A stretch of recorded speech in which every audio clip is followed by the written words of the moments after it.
1970. Mike was from Potterville, a small town outside of Lansing. I was from Royal Oak, the Metro Detroit suburb. We both came in as quarterback candidates, but soon found each other at the same end of the bench. In the spring of 1974, we graduated together from Alma College.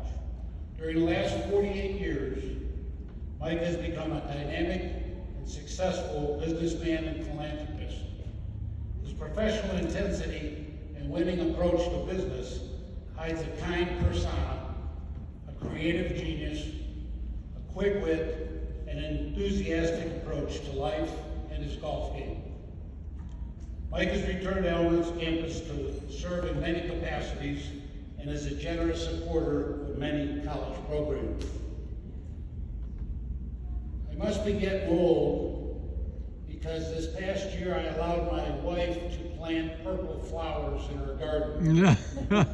And now I am very proud to introduce my friend and teammate, D. Michael Sherman, 2022 Hall of Fame inductee, wearing a purple tie.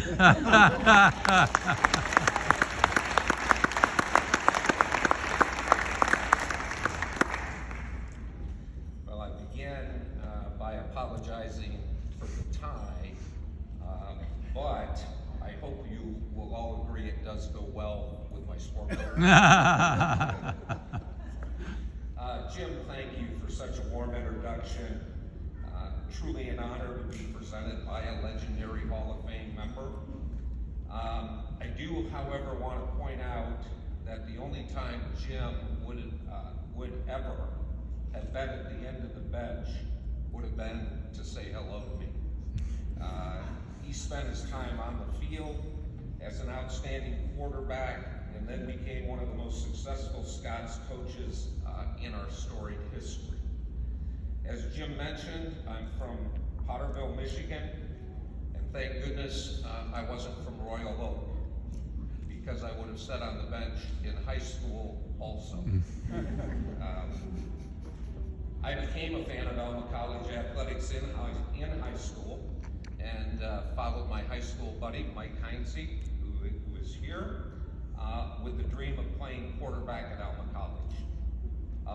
I realized my dream, but not as an Alma Scot, but rather as a quarterback for the Delta Sigs intramural team.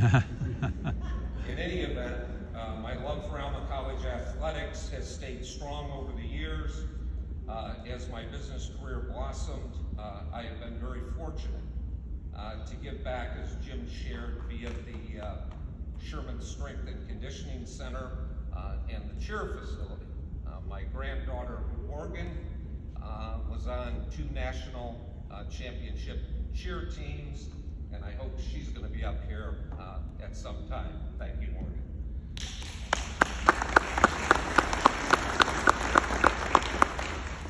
Jim Cole may not know this, but he motivated me to create the Strength and Conditioning Center. I learned during my time on the Board of Trustees that when Jim was the head football coach, he felt our training facilities were not adequate for our athletes. So he and Wendy spent their own money to purchase weights and other equipment to help the players with their conditioning. That, folks, is really giving back and tells you volumes about the quality of the Cole family.